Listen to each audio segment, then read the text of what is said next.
Hola, buenas a todos. Hoy vamos a hacer un nuevo videotest online, en este caso de celadores. Los dos anteriores que he hecho han sido de TKs, de técnicos en cuidados auxiliares de enfermería. Y bueno, hoy toca uno de celadores, que en realidad no es de celadores, es de camilleros de la Diputación de Salamanca. Vamos en primer lugar a abrir la página, mi página de oposiciones sanidad, donde están recogidas todas mis webs, las de auxiliarenfermería.com, celadores.org, enfermeriamontalvos.com, que así nos ayudará a resolver el test. Y ahora ya, sí, bueno, desde aquí, desde Posiciones Sanidad, para buscar el test, lo ubicamos aquí en una nueva pestaña, todos los tests online. Vamos a Castilla y León. Test de celadores. Este es examen camillero, Diputación de Salamanca. De la bolsa de empleo, 27/5/2015. Y ahora vamos a bajar aquí, porque esta es la versión web. Vamos a la versión blog, que se ve mejor. Cerramos esto, colocamos aquí y ya está. Este es el nuevo test.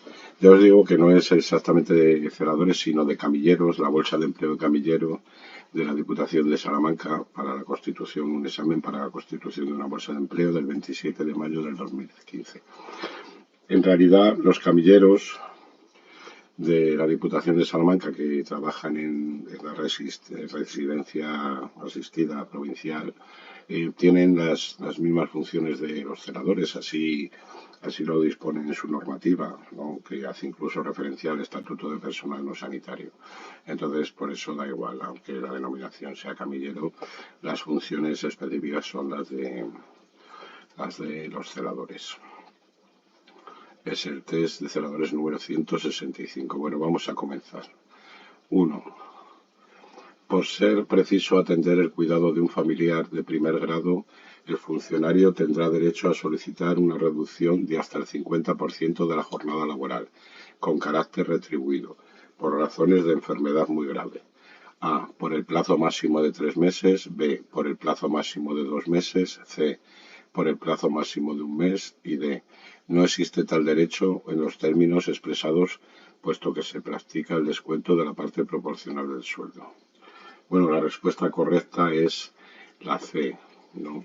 Por el plazo máximo de 1 mes. Este derecho está recogido en el artículo 48.i del texto refundido de la Ley del Estatuto Básico del Empleado Público, aprobado por el Real Decreto Legislativo 5/2015 del 30 de octubre. Vamos a abrir aquí la página de legislación, bajamos a la zona de salud, desde Oposiciones Sanidad, legislación sanitaria, aquí, y aquí encontraremos, vamos a retirar la publicidad como siempre, encontramos el enlace al Estatuto Básico del Empleado Público. Está aquí al final, después de la Ley de Prevención de Riesgos Laborales. Aquí está, Real Decreto Legislativo 5/2015. La abrimos en una nueva pestaña y se abre el BOE. Mirad esto, lo que os he dicho ya en varias ocasiones. Cuando abráis una ley, aseguraros siempre que es texto consolidado. ¿Qué significa texto consolidado o legislación consolidada? Bueno, que incluye las últimas modificaciones. Mirad, aquí está la última actualización publicada el 29 de junio de 2023, es decir, de este mismo año. Pero mirad si picamos el desplegable, todas las modificaciones que ha habido, ¿no?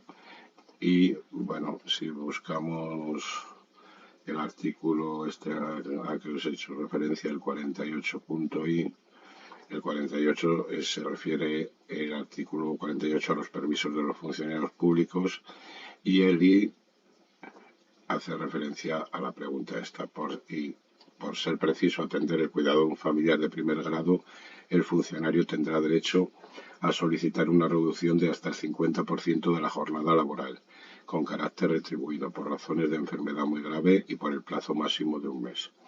Bueno, esto viene recogido también en la legislación específica para los funcionarios locales o los funcionarios o el acuerdo marco del personal funcionario de la Diputación de Salamanca, pero si buscáis en el Estatuto Básico del Empleado Público, que sirve para todo el personal público, tanto funcionario como laboral, es de aplicación y entonces pues también ahí se puede buscar y es más sencillo. Pasamos a la siguiente pregunta. 2. Con respecto al traslado de un residente de la cama al sillón, cuando éste no colabora, es cierto que A. Se debe realizar entre dos personas. B. Situar el sillón paralelo y junto a la cama con el respaldo próximo a la cabecera. C. Una persona se situará detrás del respaldo del sillón y el otro frente a él, en la misma orilla de la cama. Y D. Todas son ciertas. Bueno, la respuesta correcta es la B, no todas son ciertas. Esta situación se corresponde con la movilización del paciente cama-sillón con la ayuda de una entremetida y así se procede, ¿no? Vamos a buscar aquí desde Posiciones Sanidad la página o la sección de técnicas de movilización de paciente. Y ahí está, no lo voy a buscar ahora, pero ahí está recogido este supuesto de la movilización del paciente desde la cama al sillón, pero para que lo tengáis. Como os digo siempre, todas las páginas que abro y las secciones, luego las dejo los enlaces o links en la descripción del vídeo. Pasamos a la pregunta 3. ¿Cuáles de los siguientes cambios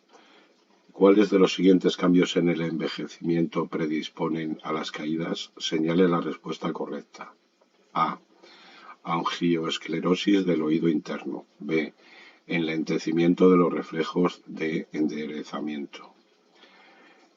C. Ninguna es correcta. Y D. La respuesta A y la respuesta B son correctas. Bueno, la correcta es la B, ¿no? La A y la B son correctas. Estos, entre otros muchos otros factores, aparte de estos predisponentes o favorecedores de las caídas en el anciano, ¿no? Como los problemas visuales, auditivos, la inestabilidad en la marcha, etcétera. Buscáis en Google factores favorecedores de las caídas en el anciano y vendrán estos y algunos otros más. Pasamos a la pregunta 4. ¿En qué año fue descrita por primera vez la enfermedad de Alzheimer? Señale la respuesta correcta. A. 1904. B. 1906. C. 1914 y D. Ninguno de los anteriores. Bueno, la correcta es la B, ¿no? Fue en 1906. Había un médico y científico alemán que se llamaba Alois Alzheimer. Y en un congreso en 1906 presentó el caso de la señora Auguste Dieter, de 51 años, que entre otros síntomas, padecía pérdida de memoria de corto plazo, alucinaciones auditivas, etcétera. Y esta es la primera referencia, que es la primera vez que se describió esta enfermedad, la enfermedad de Alzheimer, que lleva el nombre del tipo que la descubrió, que es Alois Alzheimer, médico y científico alemán, como os he dicho. Y en 1906 presentó el primer caso ante un congreso de científico y médico y a partir de ahí pues se conoce como enfermedad de Alzheimer. Pasamos a la pregunta 5. ¿Cuál de las siguientes respuestas es falsa respecto a los amortajamientos? A. El cuerpo no debe manipularse delante de las familias. B. Lo deben realizar los camilleros exclusivamente. C. Se deben hacer antes de que aparezca el rigor mortis. Y D. Si la habitación es compartida, se aislará mediante biombo. Bueno, lo que no es correcto, es decir, lo que es falso respecto a los amortajamientos es que lo deben realizar los camilleros exclusivamente. Ya os he dicho que los camilleros, al igual que los celadores, ayudan en la realización de los amortajamientos al personal sanitario, pero no lo hacen ellos solos. Entonces vamos a abrir, aquí está la sección de las funciones de los celadores, perdón, y vemos cómo, ya lo hemos visto en varios test, como el artículo 14.2.19 dice textualmente: ayudarán a las enfermeras o personas encargadas a amortajar a los enfermos fallecidos, corriendo a su cargo el traslado de los cadáveres al mortuorio. Es decir, el celador ayuda al amortajamiento, en este caso los camilleros también. Por eso la alternativa B es la falsa, porque dice que lo deben realizar los camilleros exclusivamente. No, los camilleros ayudan al personal sanitario, en este caso a las enfermeras. Bueno, pasamos a la pregunta 6. Ante un residente agitado, ¿qué debemos hacer? A. Guardar una distancia segura. B. Colocarse frente al paciente. C. Nos colocaremos cerca de la puerta. Y D. Todas son ciertas. Bueno, la correcta es la D, ¿no? Todas son ciertas. Si veis, pues todas son medidas un poco de autoprotección, ¿no? Guardar una distancia segura, colocarse frente al paciente, no darle la espalda por si te da un garrotazo, y colocarnos cerca de la puerta, pues eso, pues si hay que salir por patas. Entonces, pues son todas medidas de autoprotección y todas son ciertas. Vamos a abrir el temario de celadores. Oro puro, os lo diré 1000 veces, para la preparación de cualquier oposición del celador de los diferentes servicios de salud, del temario específico. Y aparte del temario específico hay una serie de anexos y además también legislación y, por último, una serie de entradas del blog de celadores online con ampliaciones del temario. Y una de estas entradas del 5 de abril del 2023 es los tipos de contención o estrategias ante un paciente agitado. Y aquí veréis, pues eso, los tipos de contención. En primer lugar, hay tres grandes tipos de contención: la contención verbal, la contención ambiental y o conductual, y por último la contención farmacológica, ¿no? Bueno, pues aquí lo podéis ver y es muy interesante. Y hace referencia a la pregunta esta que estamos viendo. Pasamos a la pregunta 7. Las tres posiciones fundamentales para los enfermos encamados son: A. Decúbito dorsal, decúbito lateral derecho e izquierdo y decúbito prono. B. Decúbito dorsal, decúbito lateral derecho e izquierdo y posición de Trendelenburg. C.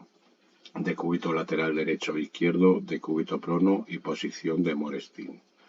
Y D. Decúbito prono, decúbito lateral derecho e izquierdo y posición genopectoral. La respuesta correcta es la A, ¿no? Diréis, bueno, el decúbito prono, sí, es una de las posiciones fundamentales para los enfermos encamados. ¿Qué ocurre? Que en realidad, a la hora de hacer cambios posturales, pues al enfermo nunca o casi nunca se le colocan decúbito prono. Pero no quiere decir que no sea una de las posiciones fundamentales en los enfermos encamados.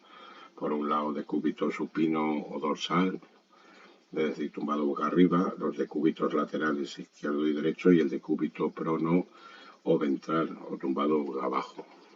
Vamos a abrir dentro de aquí de la zona de salud los esquemas sanitarios, esquemas de apuntes de salud, Y el esquema número 4 se corresponde con, es un esquema también muy bueno, una página muy interesante, con, con gráficos del blog de Celadores Online, que yo siempre los copio, donde se describen todas las posiciones anatómicas, quirúrgicas y no quirúrgicas de los pacientes, ¿no? La definición, el concepto y una imagen para que veáis la posición, ¿no? Este esquema está muy bien y es importante tenerlo siempre a mano para la resolución de los test. Pasamos a la pregunta 8. El empleado público local tiene derecho a indemnizaciones por razón de servicio. Estas se encuentran reguladas a. En la Ley 30.1992 de 26 de noviembre. B. En el Real Decreto 462/2002 de 24 de mayo. C. En la Ley 7.1985 de 2 de abril. Y D. En la Ley 7/2007 de 12 de abril. Bueno, la correcta es la B, ¿no? Las indemnizaciones por razón de servicio se encuentran reguladas en el Real Decreto 462/2002 de 24 de mayo sobre indemnizaciones por razón de servicio. Que copiáis esto, por ejemplo, y lo ponéis en el cajón de búsqueda de Google y ya te sale esa ley. Ya podéis comprobar, la legislación es la legislación, hay que estudiarlo y punto. Pasamos a la pregunta 9. ¿En qué posición se debería colocar al paciente para la administración de un enema de limpieza? A. Decúbito supino. B. Decúbito lateral derecho con la pierna izquierda flexionada. C. Decúbito lateral izquierdo con la pierna derecha flexionada. Y D. Posición genupectoral. Bueno, para la administración de un enema, al paciente hay que colocarlo en decúbito lateral izquierdo con la pierna derecha flexionada, es decir, con la pierna que queda por arriba flexionada. ¿Por qué esa posición de decúbito lateral izquierdo?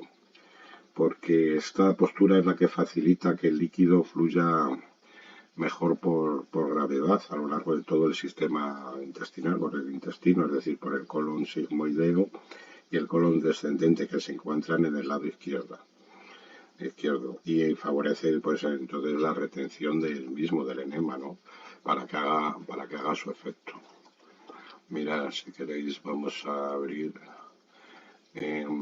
aquí, aunque bueno, este es el temario de este es de celadores, pero en los protocolos, las técnicas y protocolos de los TKs, de los técnicos en cuidados auxiliares de enfermería, viene aquí el enema, técnica para administrar un enema, ¿no? Vienen una serie de pasos y la posición. En principio la posición, también la temperatura, la cantidad de enema, la presión, el equipo necesario, pero aquí mira, al principio viene la posición, colocar al paciente en el decúbito lateral izquierdo con las rodillas flexionadas, posición de Sims. Le podemos dejar una almohada debajo de la cabeza para que esté más cómodo. Bueno, pues ya sabéis. Pasamos a la siguiente. 10. Llamamos fracturas patológicas a. A. Todas las fracturas. B. Las fracturas incompletas. C. Las fracturas completas. Y D. Las que afectan al hueso debido a una patología. Son la D, ¿no? Las fracturas patológicas son las fracturas que afectan al hueso debido a una patología.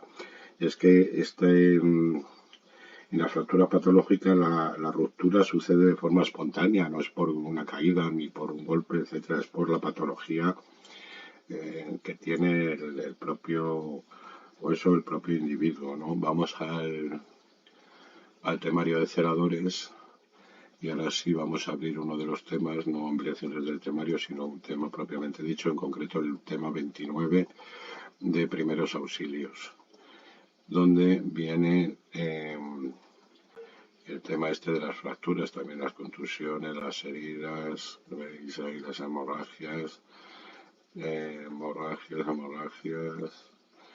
la regla de Wallace y traumatismos, ¿no?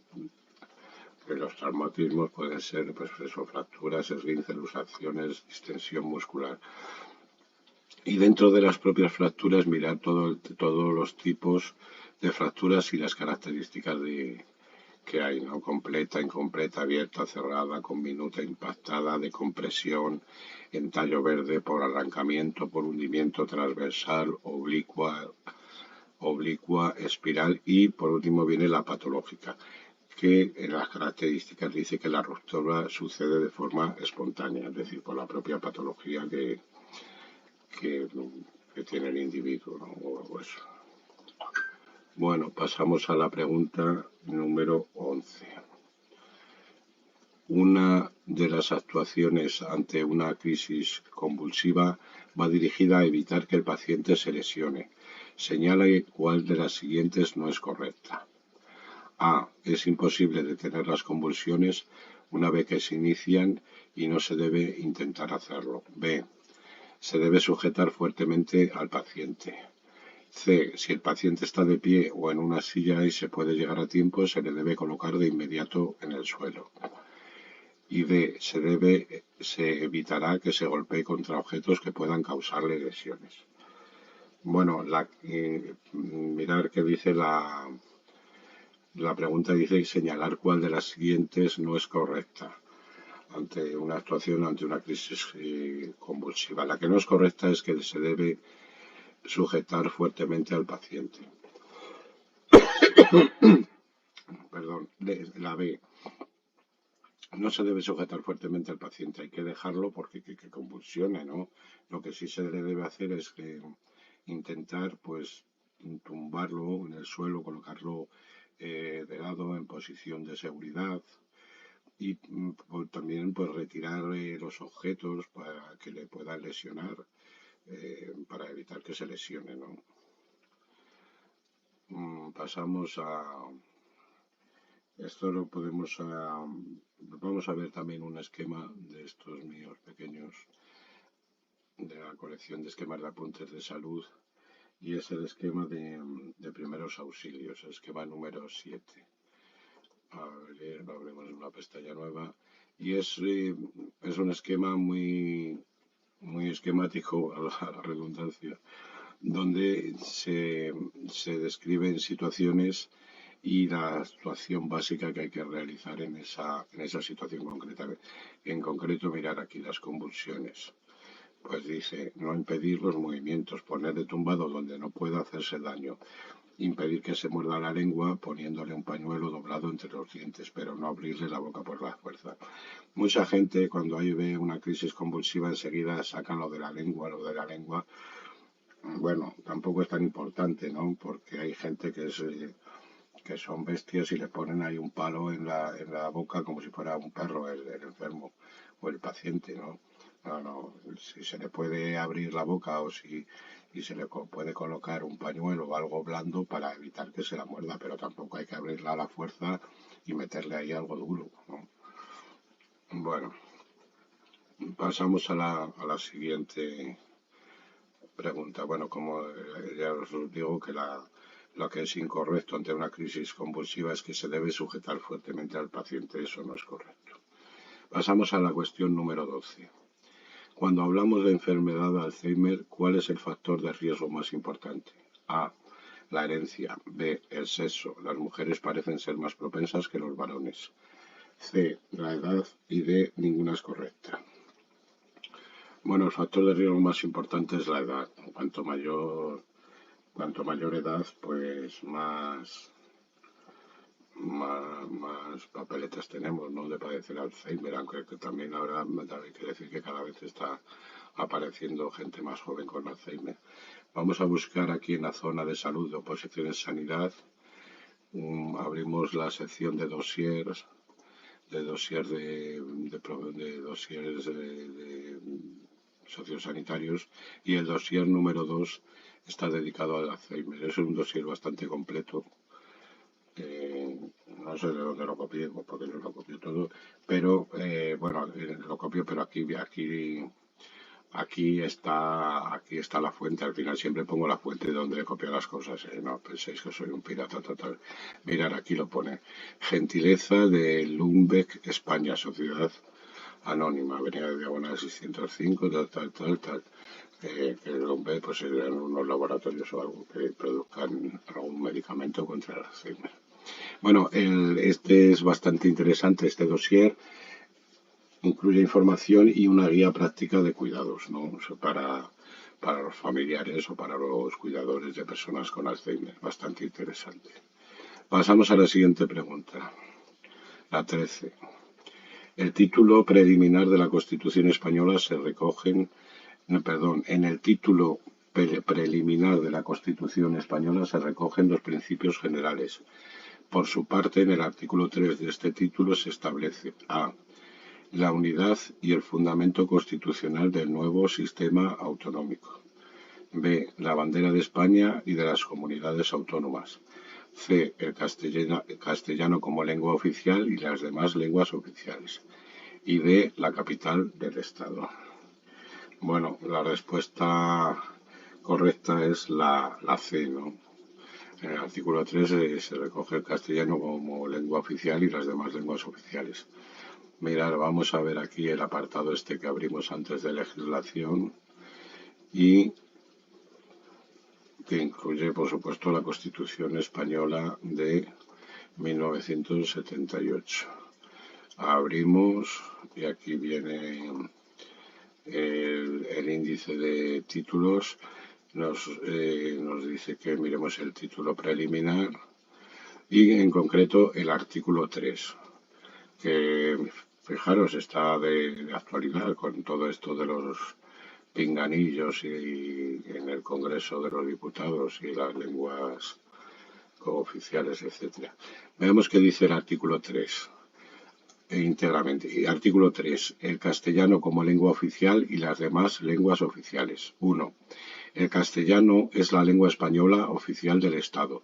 Todos los españoles tienen el deber de conocerla y el derecho a usarla. 2. Las demás lenguas españolas serán también oficiales en las respectivas comunidades autónomas de acuerdo con sus estatutos. Y 3. La riqueza de las distintas modalidades lingüísticas de España es un patrimonio cultural que será objeto de especial respeto y protección. Esto es lo que dice el artículo 3 de la Constitución española, que se titula el castellano como lengua oficial y las demás lenguas oficiales. Por lo tanto, la respuesta correcta de la pregunta 13 es la C. Pasamos a la pregunta 14. Señale cuál de las siguientes es una característica de la Constitución española de 1978. A. Monárquica. B. Rígida. C. Popular. Y D. Todas las anteriores son características de la Constitución española. Bueno, la respuesta correcta es la B. Todas las anteriores son características de la Constitución española. Es monárquica porque la forma política del Estado español es la monarquía parlamentaria. Eso viene recogido en el primer artículo, en el artículo 1. Es rígida porque, bueno, la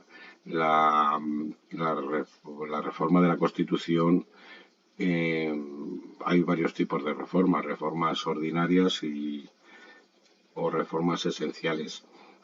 Pero en ambos tipos de reformas se requiere de mayorías cualificadas, es decir, en un caso 3/5, en otro caso 2/3, es decir, son mayorías cualificadas, es decir, mayorías importantes. Por eso es rígida, es decir, no es tan fácil la modificación, no es fácil la modificación. Y por último, popular, pues porque vamos a decir que es popular porque fue ratificada por el pueblo español en referéndum. La Constitución se aprueba por las Cortes Generales, pero luego fue ratificada por el pueblo español en referéndum el 6 de diciembre de 1978, que por eso el 6 de diciembre se celebra el Día de la Constitución, ¿no? Por eso la respuesta es correcta de todas las anteriores son características de la Constitución española. Pasamos a la pregunta 15. Cuando hablamos de un enfermo deprimido, debemos tener en cuenta que el riesgo de suicidio aumenta cuando A. El paciente se muestra muy abatido. B. El paciente está alterado o agresivo. C. Aparentemente el paciente se encuentra mejor, pues entonces seguramente habrán desaparecido todas sus inhibiciones. Y D. Por la mañana. Bueno, la respuesta correcta es la C, ¿no? Que el riesgo de suicidio aumenta pues muchas veces cuando el paciente se encuentra mejor, debido pues eso a que desaparecen las inhibiciones del propio paciente. Y me diréis por qué, y yo qué sé, si yo no soy psicólogo, ni psiquiatra, ni nada de eso, pero esa es la respuesta correcta, ¿no? La C. Vamos a la pregunta 16. Según el Acuerdo Marco y Convenio Colectivo de la Excelentísima Diputación Provincial de Salamanca, el permiso por parto tendrá una duración de A. 16 semanas ininterrumpidas. B. 20 semanas ininterrumpidas. C. 18 semanas ininterrumpidas. Y D. 22 semanas ininterrumpidas. Bueno, la correcta es la B, ¿no? 20 semanas ininterrumpidas.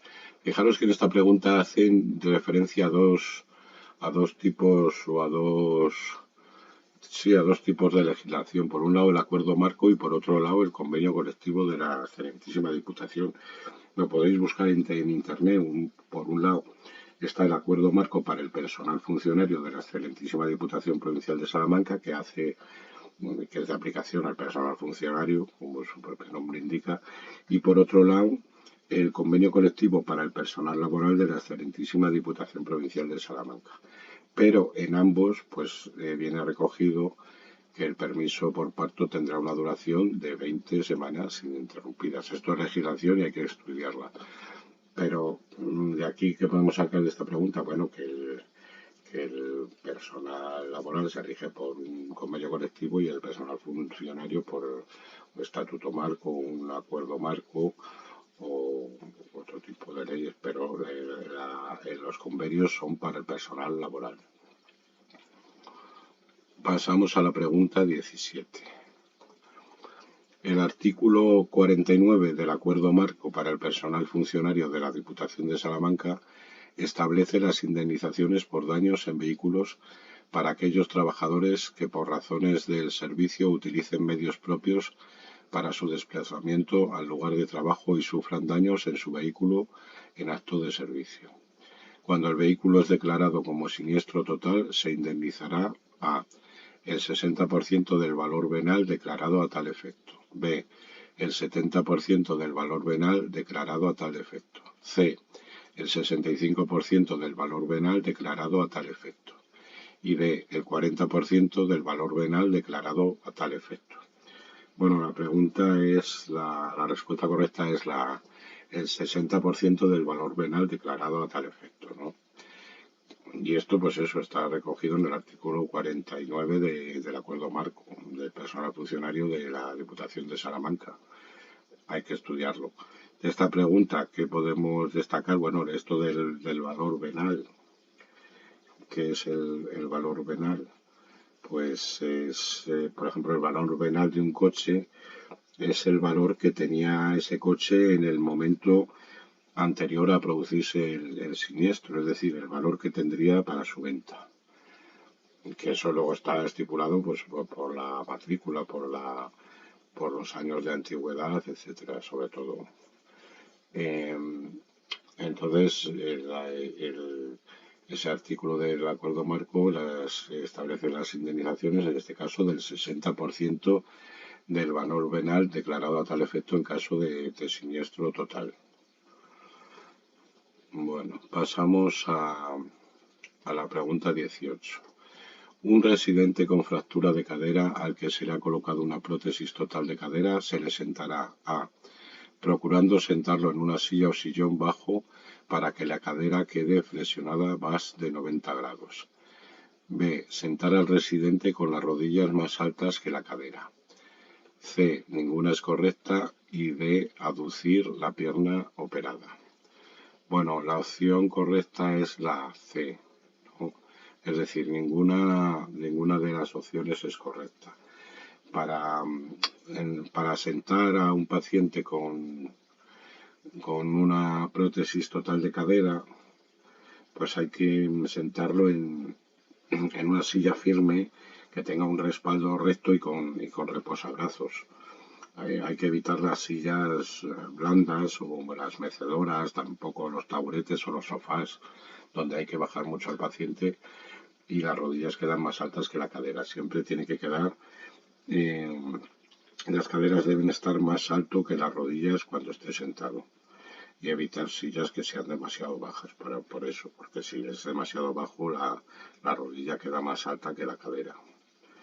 Y deben estar al revés, las caderas deben estar más alto que las rodillas al estar sentado. Bueno, ya está de pie, pues, lógicamente también. Bueno, pasamos a la pregunta 19. ¿Cuál de las siguientes no es una demencia degenerativa primaria? A, enfermedad de Pick; B, Parkinson; C, enfermedad de Binswanger; y D, demencia degenerativa del lóbulo frontal. Bueno, la correcta es la C, ¿no? La enfermedad de Binswanger no es una demencia degenerativa primaria. Las demencias primarias son las que están provocadas por enfermedades degenerativas que afectan al sistema nervioso. Y la enfermedad de Pitt, del Parkinson y demencia degenerativa del lóbulo frontal sí afecta al sistema nervioso. La enfermedad de Binswanger no, por eso no es una demencia degenerativa primaria. La respuesta correcta es la C. Y pasamos a la pregunta 20. Señale cuál de las siguientes no constituye un deber de los empleados públicos locales. A. Actuará con arreglo a los principios, entre otros, de objetividad, integridad, neutralidad, parcialidad, confidencialidad, honradez, dedicación al servicio público, transparencia. B.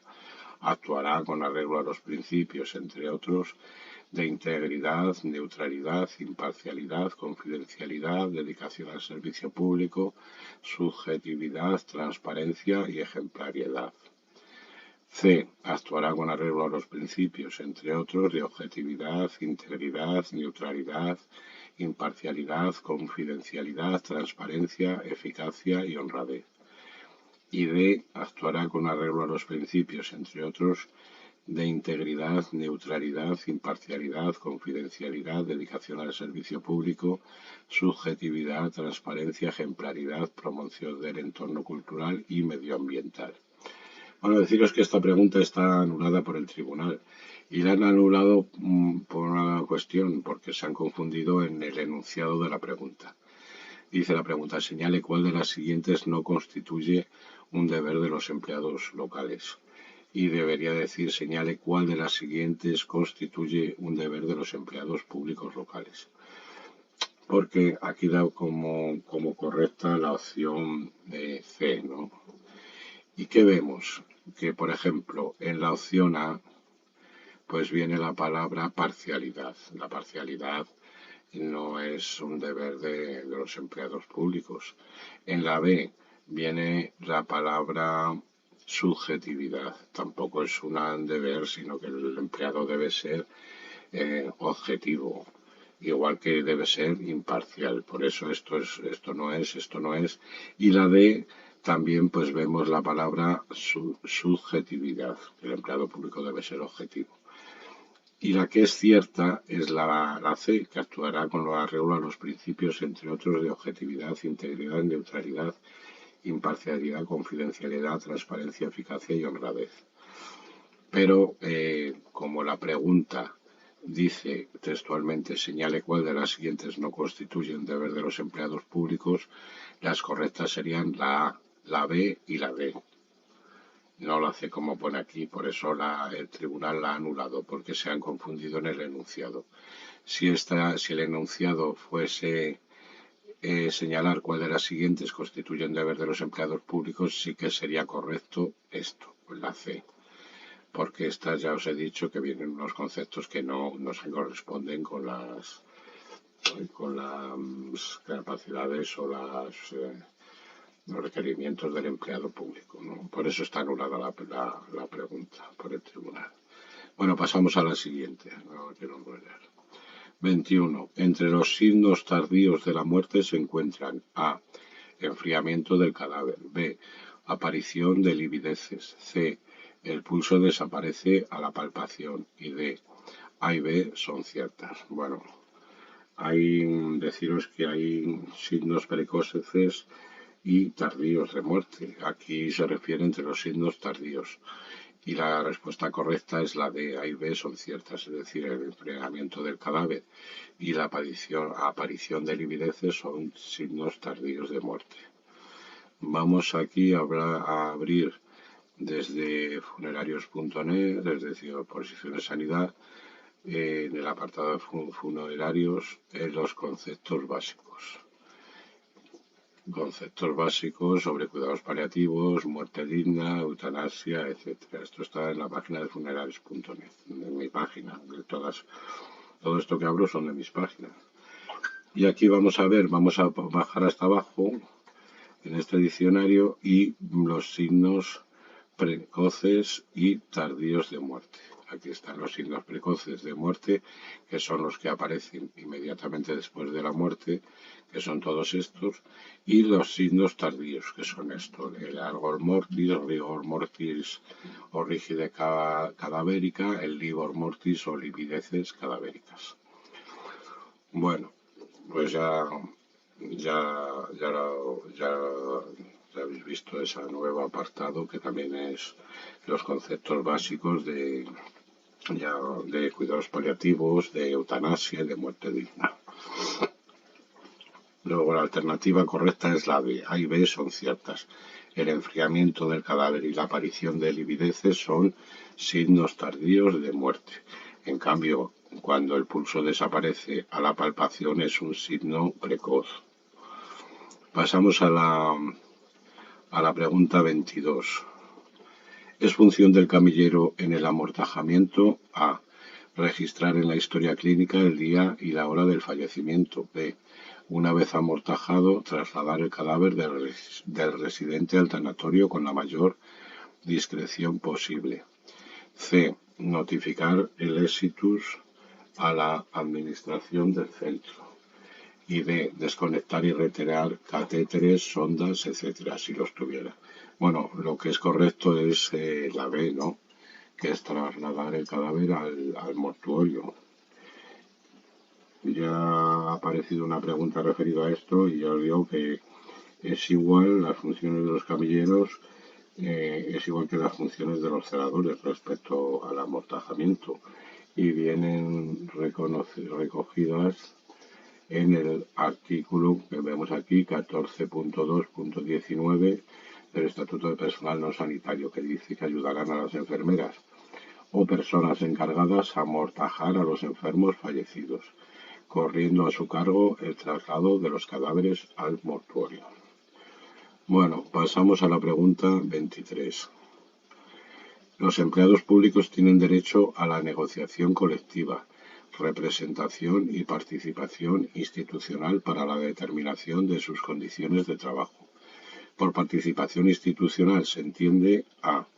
La facultad de participar en la elección de representantes y constituir órganos unitarios a través de los cuales se instrumente la interlocución entre las administraciones públicas y sus empleados. B.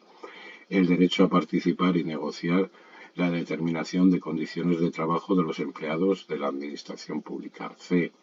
El derecho a participar a través de las organizaciones sindicales en los órganos de control y seguimiento de las entidades u organismos que legalmente se determine. Y D. Ninguna de las tres anteriores respuestas es correcta.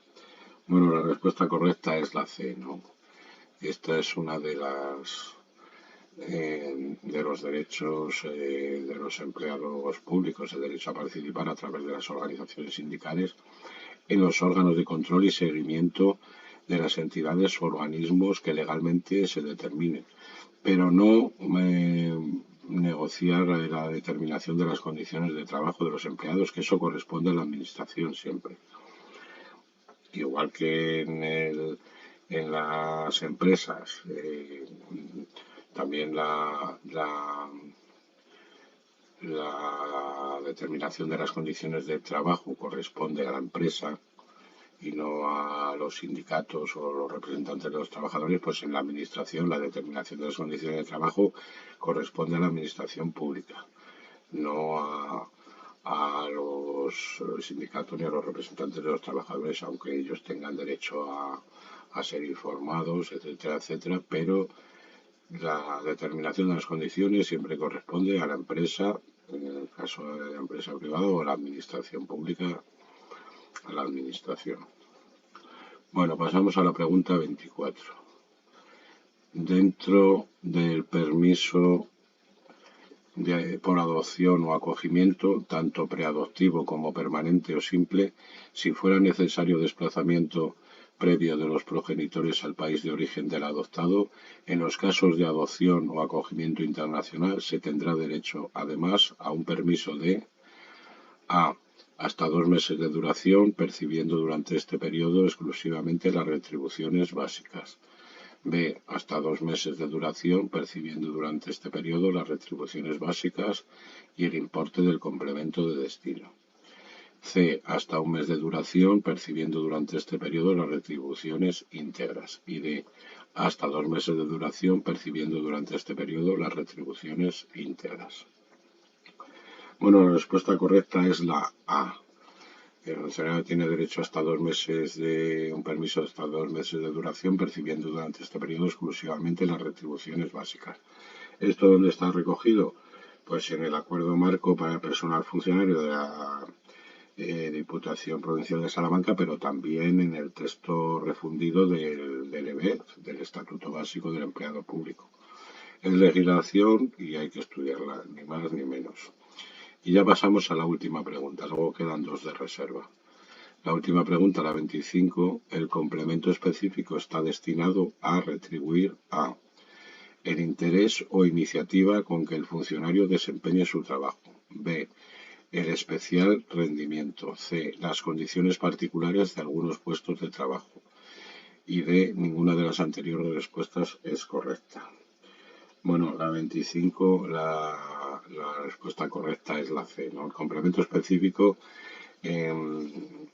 retribuye las condiciones particulares de algunos puestos de trabajo, que puede ser la penosidad, la peligrosidad, la especial dedicación, etcétera, etcétera. Y luego hay otro complemento también muy importante dentro de las retribuciones del personal funcionario o personal estatutario, que es el complemento de destino. El complemento de destino es como el nivel alcanzado por el funcionario en la administración. Hay 30 niveles. Cuanto más alto sea el nivel, pues más pasta se gana, ¿no? No hay más. Ya os digo, complemento de destino y el complemento específico. En este caso preguntan sobre el complemento específico que está destinado a retribuir las condiciones particulares de algunos puestos de trabajo por su penosidad o peligrosidad o por su especial dedicación, etcétera, etcétera. Bueno, ya hemos acabado. Bueno, ahora quedan 2 preguntas de reserva, la 26 y la 27. Pasamos a la pregunta 26. En relación a los cambios posturales en pacientes encamados que no colaboran, es cierto que A. Habrá que realizarlo entre 2 personas. B. Se retira la almohada del paciente. C. Puede realizarse con las 2 personas al mismo lado de la cama o una persona al lado derecho de la cama y otra al lado izquierdo, frente al enfermo. Y D. Todas son ciertas. Bueno, la respuesta correcta es la D. No todas son ciertas. Os remito a la página, no sé si la hemos abierto, sí, por supuesto que la habíamos abierto, las de técnicas de movilización del paciente, ¿no? Pues eso, con los cambios pastorales, todas las alternativas que pone aquí, pues son ciertas, ¿no? Que hay que realizarlos entre 2 personas, se retira la almohada y depende del tipo de cambio, pues las personas se colocarán a un lado, otro del enfermo, del mismo lado o uno a cada lado. Y ya pasamos a la pregunta 27, la última, la segunda de reserva. Si un anciano sufre una crisis convulsiva, ¿en qué posición se le debe colocar? A. Posición genupectoral. B. Ninguna es correcta. C. En bipedestación. Y D. En posición de litotomía.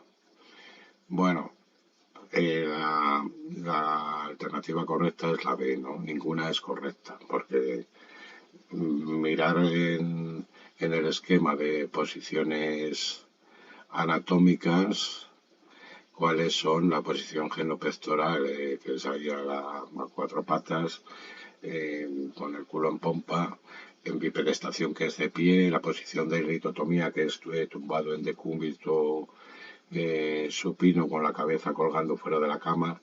Bueno, para una crisis convulsiva la posición adecuada es la posición de SINS o de seguridad, es decir, si intentar colocar al paciente suavemente en el suelo y ladeado, en posición de SINS. Y también, como ya hemos dicho en otra pregunta, retirar objetos que puedan dañarle con los que pueda dañarse durante las convulsiones. No intentar abrirle la boca, ni tampoco, ni mucho menos, intentar sujetarle fuertemente. Simplemente, suavemente, evitar que se haga daño, y nada más. Bueno, pues ya hemos acabado este videotest online de la constitución del examen para la constitución de la bolsa de empleo de camillero de la Diputación de Salamanca del 27 de mayo del 2015, el modelo A.